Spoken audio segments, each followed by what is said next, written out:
And this is how all started. I went from building academic relationship with NGOs to founding my own international academic outreach program in Tijuana, Baja California. It took me almost 20 years in the making. I was teaching an upper division class at San Diego State University, the US Mexican border folklore.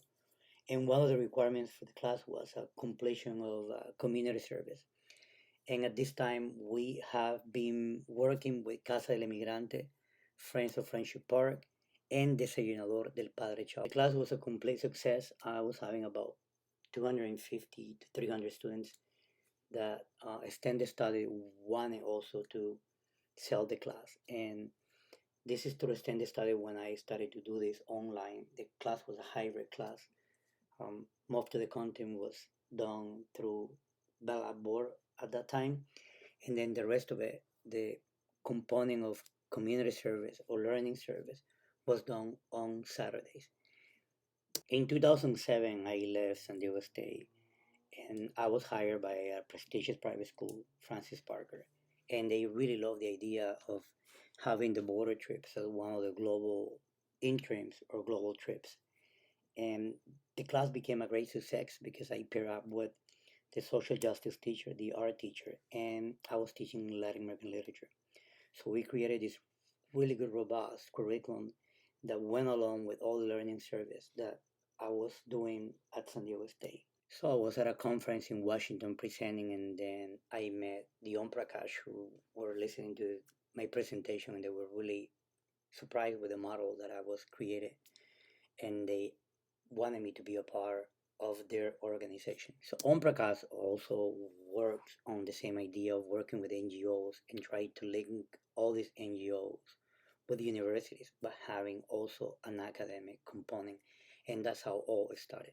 So through Om Prakash, I was able to bring people from all over the world to come to the border and also learn about the dynamics that was actually happening here at the border.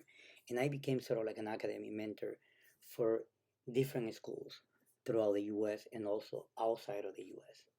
In 2015, I was working with a new NGO, and these are the deported veterans.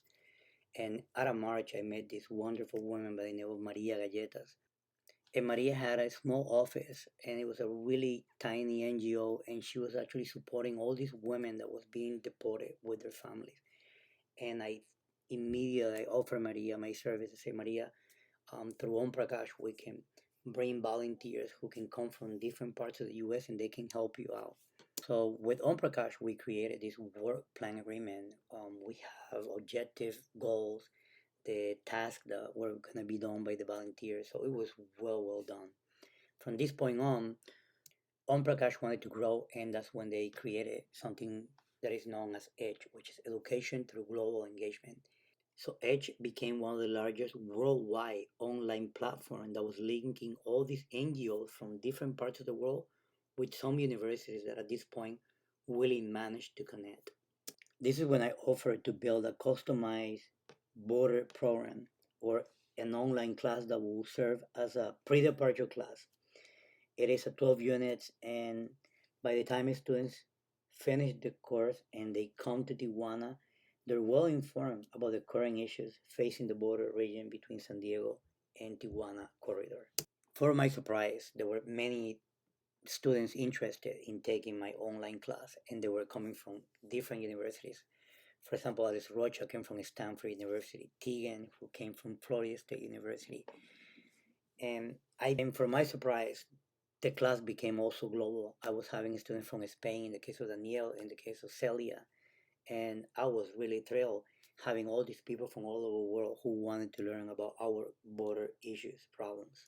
So in less than 4 years, we have all these great schools who became a part of us. We have William Mary, Stanford University, Claremont McConnell College, Seattle University, and they wanted to tap into our resources. The fact that we were working with these amazing NGOs and their students now, they could fly and come abroad and not only coming well prepared, but at the same time having a rigorous curriculum behind it.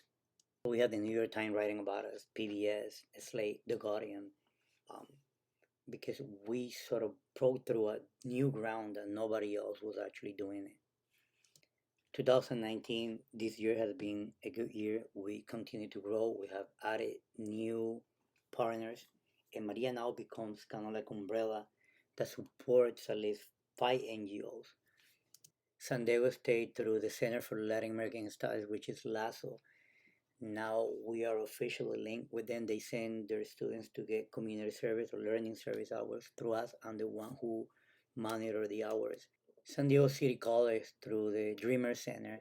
Now we are able to connect those students who are here and their family has been deported and they're in Tijuana. I was recently in Washington presenting about the problems with the caravan.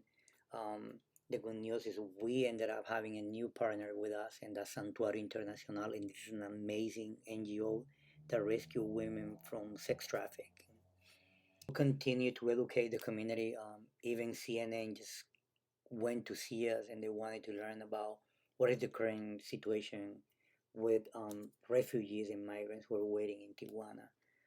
I love what I do, and how do I see the future of my organization is being able to bring it here to Palomar College.